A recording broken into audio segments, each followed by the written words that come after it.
Welcome to the Nuance Effect. If you're here for great leadership content, you're in the right spot. That being said, if you're here for high quality AV, you're going to have to forgive us because this is a brand new podcast and this video is kind of raw. That being said, today we're going to get into Michele Henry building a beauty brand that is world class. So get excited because this content is killer. All self-funded, all debt-free, all cash flow positive, which is nutty. Figuring out what motivates people, and it's not always financially motivated. If you can't spell it out in 30 seconds or a minute and it doesn't make sense to the other person, it's not going to work.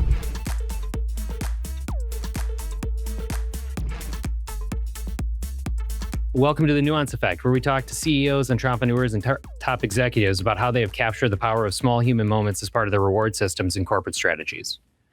Today, we welcome Michele Henry to the Nuance Effect. Michele is a founder, operator, badass, and one of the fastest scaling leaders within beauty. Here's why everyone should know Michele Henry.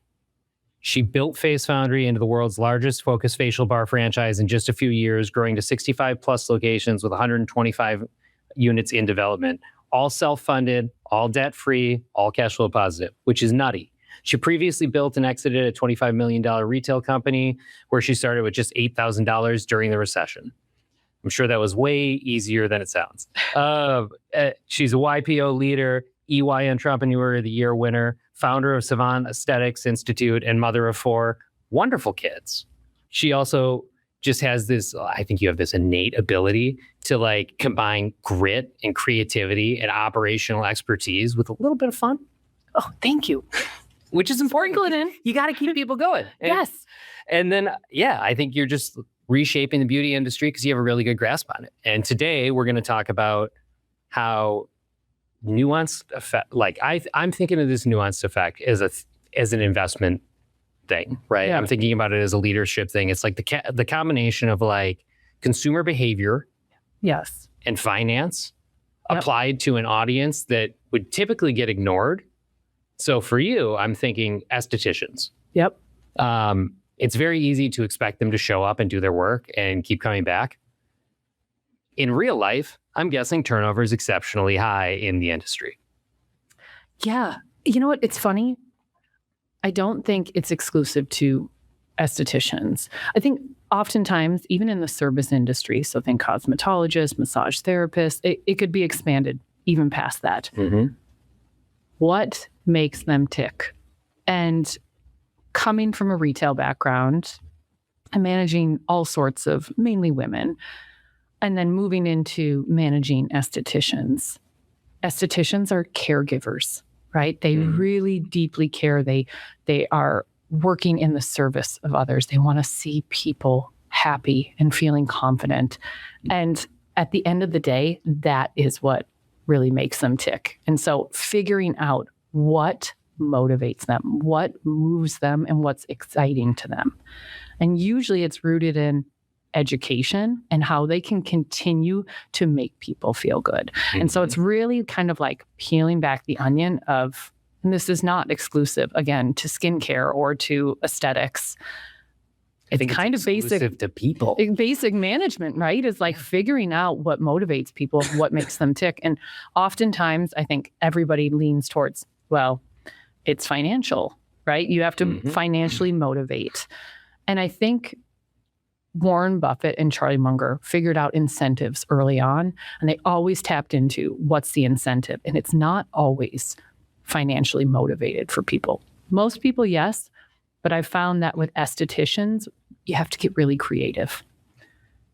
Paid time off is a big one. Mm-hmm. Making sure that they take time to pamper themselves, because I've found that it's very hands-on.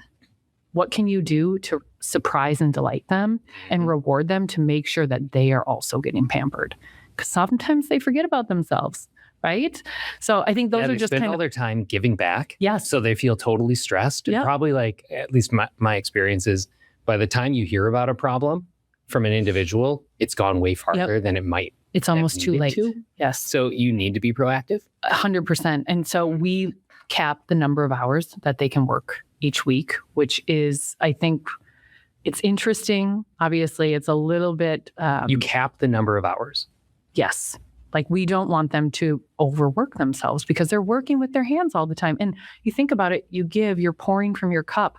If you don't take time to actually like replenish and take moments for yourself, whether that's honestly just a day to go easy, go to yoga, get a massage, like we try to surprise and delight them with those things. So that's always been kind of the back of my mind. So when I think about like the finance of that, I'm guessing short term, a lot of people would have a problem with that strategy, right? Because you're saying, oh, we're going to reduce the productivity. But does that lead to retention? Our retention has been so much better since we've implemented that. And burnout in cosmetology and aesthetics is a real thing, right? You can't stand cutting hair for 10 years and not think that there's going to be some sort of physical effect on your body. I guess maybe 50% are gone within 5 years. Is that kind of... I'm not sure the cosmetology stats, but I would guess yes. Within 5 years, how could you continue to support that? I mean, I'm always very impressed when I see barbers that have been doing it for, 20 plus years. Yeah. How do you physically do that? They've got different hand movements and ways to exercise, right? Just like chefs do to make sure that they're utilizing different parts of their body. But ultimately, it forces people to decide what path they want to go. And so I think that's really important to take a step back and try to figure out how can we make sure our employees and our caregivers take the time that they need. So when you think about your earliest days at Face Foundrie, like before you knew things would actually work, when it was still an idea, what did you think estheticians were missing? Or what problem do you think needed to be solved within the beauty industry? The problem that needed to be solved, in my opinion, because I was a consumer, was that the approachability in the beauty industry was not there. Yep. From a price standpoint, it was not there. From an accessibility standpoint, if I wanted to walk in and try to get a same-day service, that was not there. Yep. Also, weekend availability or night availability, that just didn't exist. Med spas kind of operated on this 9 to 5 Monday through Friday, which blew my mind because it was not in the best interest of the client. So I think it's really hard for working women. I remember having Primp, my retail business, and being like, I have to leave work early. This feels so counterintuitive for self-care. I'm literally leaving work early so I can go get a service. Very, very backwards. Yeah. So I think that was the biggest problem to solve. What was interesting, though, is when we launched Face Foundrie, we said, we're not doing body waxing. We're not doing back facials. You don't have to massage someone's feet while a mask sets because people are fully clothed. That blew clients' minds, but it blew the estheticians' minds. And they were super excited. They were like, wait, I don't have to do all of the things that I really didn't love being behind closed doors, massaging a foot or massaging a body. Like, I can really focus on how to treat skin on the face. That was super important. And it was kind of a groundbreaking idea that people really didn't think of. It's funny. Every example I've found of nuanced leadership, you end up having these two segments you're looking at when you're really killing it. Because I would think of like, you and I both have similar experiences where we've won professionally, but really we had no right to. Yeah. There's no advantage. Nope. If anything, we're financially disadvantaged. Yeah. But we were hungry and we saw a few things missing and they kind of were complex until you like back all the way up. So it's like you've got this group of consumers who can't get to services because they cost too much, timing's inconvenient, et cetera. And you have a group of estheticians that don't want to rub some random person's foot off the street. They don't want to deal with back hair, et cetera. And you realize that like this first group of consumers would give a little bit on the types of services they had if you just delivered it at the right time and price. Yep. And in an open setting, I think the approachability. I love that your ceilings, like your walls don't go all the way up. And that's such a soft touch for the providers. They must feel safer. Yes. And think about, our open air concept. It was great because you can train people. So you can listen in to the estheticians that you're training, but you can still be a service provider as a manager. Yeah. And so it makes training a lot easier. And I think from a first-time client, you're coming in and you're getting a facial. You're not behind a closed door. It's not that really intimidating atmosphere. Let's face it, the beauty industry can be super intimidating. But you walk on in. like a number of levels. Yeah. And you walk in and you see, oh, okay, everybody's out in the open.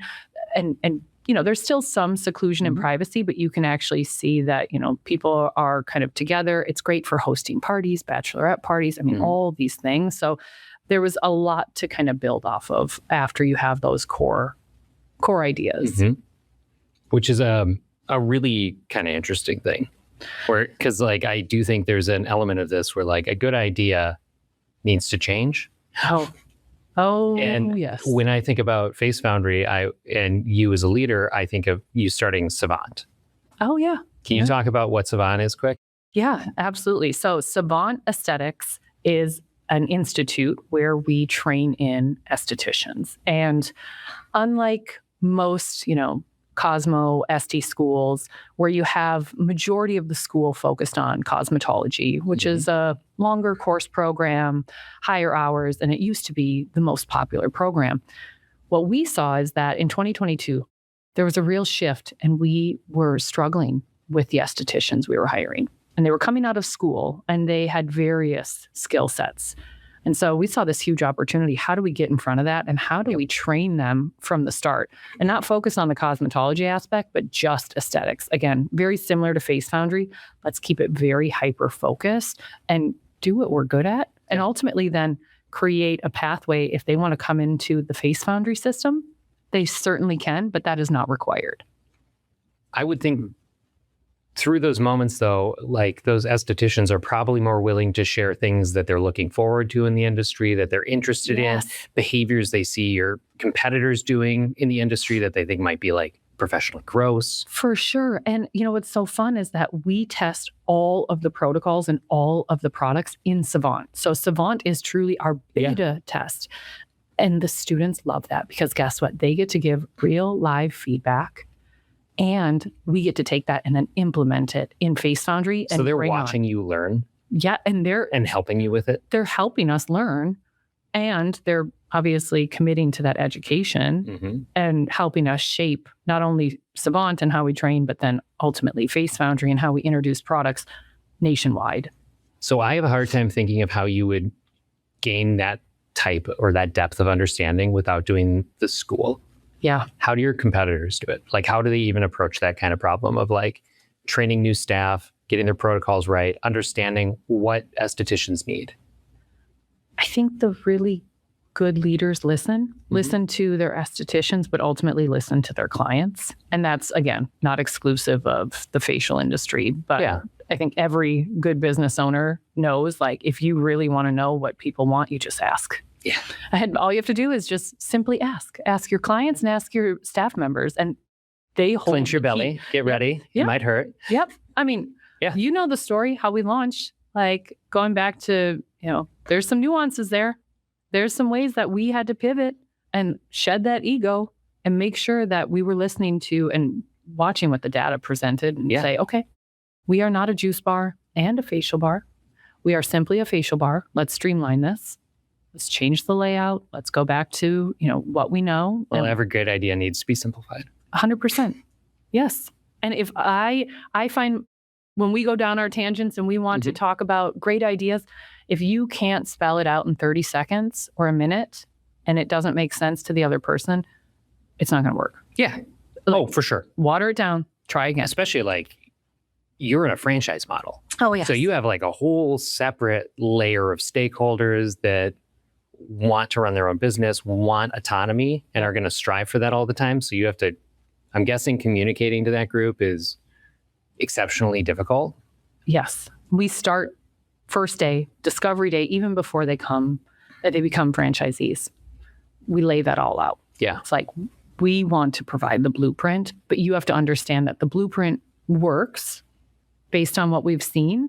So you have to follow that playbook. Yeah. We'll always listen to ideas. I love feedback. Feedback is a gift.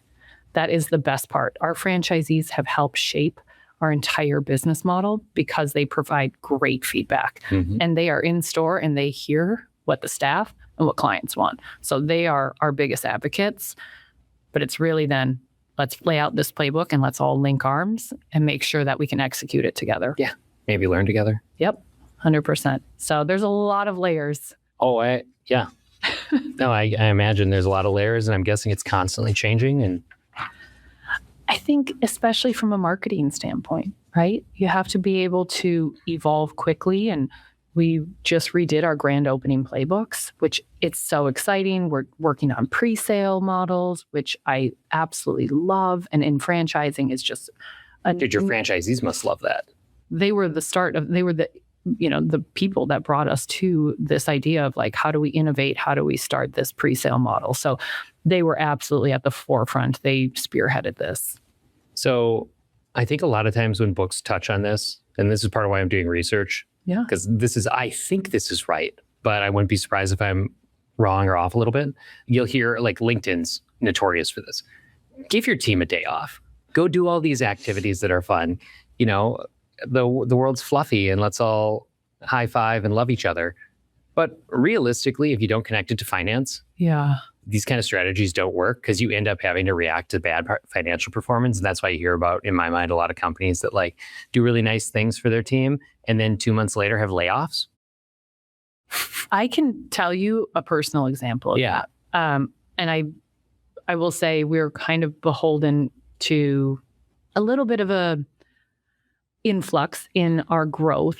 And a few years ago, of course, it was very commonplace to offer, open PTO, where it was endless PTO. God, I hated that. Those policies just rewarded the worst behaviors and hurt the best people. I can specifically... Sample size of what? Yes. It's like the hardest workers burn themselves out of this.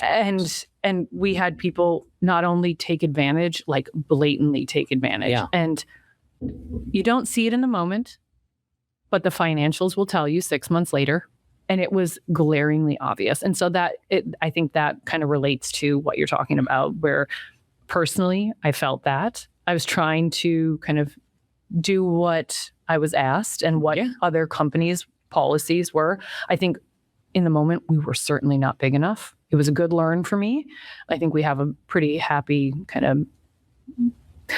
middle ground. You found policies that work? Yes. Which, of course, they're ever changing like everything. Dude, PTO, right? No one's ever satisfied with PTO. It's a hard line to, you're walking this line of you want to reward the people that are constantly giving you their all and building the business with you. But it's also at a fast growing company, it's very challenging because we need people on site. And I think it's always going to be a delicate dance. Of course it is. I mean, you're also trying to create something that will satisfy thousands of people in different stages of their life and career. Like there's best case scenario, it's imperfect. 100%. That being said, I do think the best examples of leadership align that target audience through some kind of reward system with your financial performance. Yes. How do you do that with estheticians? How do you make sure that they're working towards your profit in a way that doesn't feel gross? Yeah. They have scorecards that they look at with their managers monthly. And so we keep them super hyper focused on memberships, on where their service sales are at and where their products are.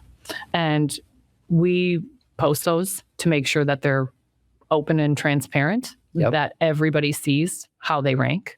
And then we make sure that everybody's rewarded if they hit those milestones.